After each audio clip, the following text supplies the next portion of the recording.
ఆ తదుపరి ఈ ఉన్న దేవాలయాల్లో చాలా ప్రసిద్ధి చెందినటువంటి జగన్మాత మరొక ఆవిడ ఎవరంటే నాగదేవత. ఈవిడ యొక్క మహిమ అతీతం. చాలా సుదూర ప్రాంతాల నుంచి కూడా వచ్చి మొక్కుబడులు కానుకలు చెల్లించుకుంటున్నారు. ఎందుచేతంటే నాగదోషం ఉన్నా కాలసర్పదోషం ఉన్నా చాలామందికి సంతాన ప్రాప్తి ఉండదు. అదేవిధంగా ఆడవారికైతే సంతాన ప్రాప్తి ఉండకపోవడం, మగవాళ్ళకైతే చూపు మసకబారడం, రుణబాధలు సంక్రమిస్తాయి. ఈ దోష నివృత్తి కోసం అమ్మవారికి మేము ఆ విధంగా కోరికలు నెరవేర్చే తల్లిగా కొనియాడబడుతుంది.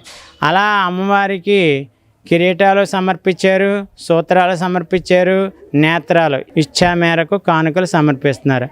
నాగబంధ సహిత నాగలింగేశ్వర సహిత నాగదేవత అమ్మవారు కొలువై ఉన్నారు.